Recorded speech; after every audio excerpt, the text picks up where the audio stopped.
Askreddit opened. You gain control of J.K. Rowling's Twitter account for a day. What unnecessary piece of information do you add to Harry Potter lore? Potter Puppet Pals is now canon. ITSAPIPEBOMB. Edit, my first silver. You have my gratitude, kind stranger. Buckbeak is an animagus who is fully intelligent and capable of turning back into a human at any time, but doesn't because it's his fetish. I love this because he was so committed he let himself be executed in the original timeline. Harry's favorite finger, for no particular reason, is his left index finger. Also, inexplicably, that's Ginny's as well. All Hogwarts students are required to take a sex ed course. The teacher Hagrid. Okay, now some needs to do a fanfic where Hagrid teaches sex ed. I don't mean an NC-17 thing either, I mean a legitimate humorous story. Harry wakes up in Hogwarts and everyone is gone for Christmas vacation when he has to defend the school from being robbed by Joe Pesci and Daniel Stern. Edit, Silver? Damn. Thanks Yael, D. Make the fan theory that the surviving Weasley twin becomes the Gene Wilder Willy Wonka later in life. The composition of the wand means nothing. A wizard could use a plastic drinking straw and it would work just fine, as long as they expect it to work. What happens when plastic straws are banned? Snape was a stamp collector. This is the real reason James Potter bullied him. It was really him and not the Weasleys who wrote and mailed the letter inviting him to the Quidditch World Cup. Although stamps on the envelope were his way getting back at James. Ron grew up to become Ed Sheeran. The sorting hat was %100 unnecessary for class distribution. Its primary purpose was to get rid of head lice. I've got a secret affliction, Harry. Completely unnecessary? And X200B. For a brief time in 1956, teenaged wizards used to bewitch vacuum cleaners to use in lieu of broomsticks. That is 1000 times better than most of the shit we've gotten. Ron likes to take all his clothes off when he poops.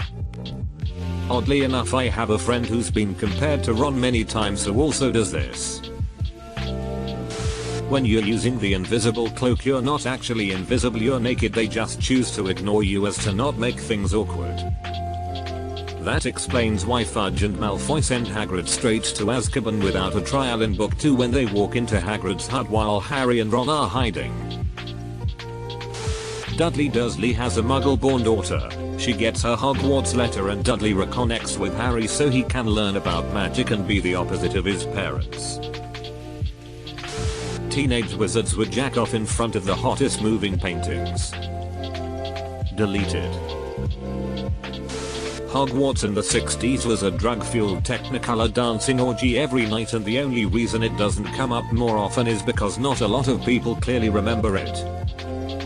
That must be when Dumbledore made the switch from sharp-looking suits to colorful flowy robes. Harry was born with a third testicle. Fred came back as a ghost. Harry put his name in the Goblet of Fire. And the portion of Voldemort's soul in him allowed him to do so because it was old enough. Harry and Ron use some of Hermione's hair plus Polyjuice potion to kill some time in the dormitories. That was great, Ron. I promise I'll be Hermione next time. You always say that. Double quote.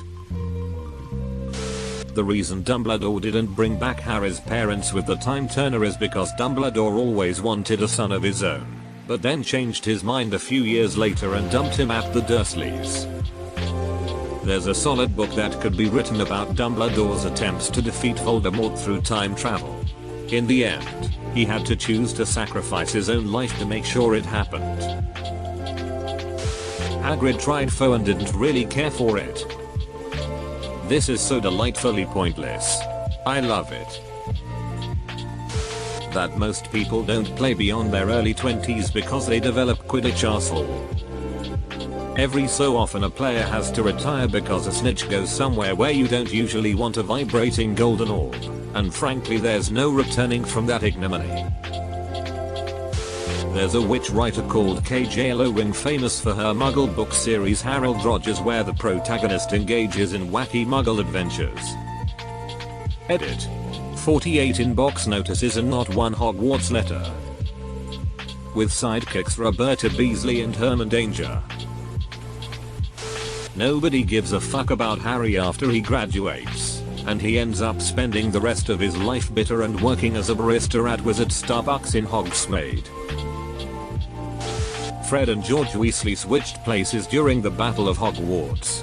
When George died, Fred adopted George's life, complete with cutting off his ear because he figured George wouldn't want him to spoil the joke. Makes sense as to why George ended up marrying Angelina Johnson when it was Fred who dated her at Hogwarts. Deleted. Alternatively, Harry is flat broke at the end of book 7 and lives a life of complete poverty. You see, the Wizarding Bank was no longer willing to do business with the man who strolled in the front door and robbed the fuck out of them. Since goblins can't use wands, they also seized all funds from Harry's vault to pay wizards to repair the damages. Buckbeak was a metaphor that the cauldron Voldemort was rebirthed and during Goblet of Fire used to belong to Horace Sloane.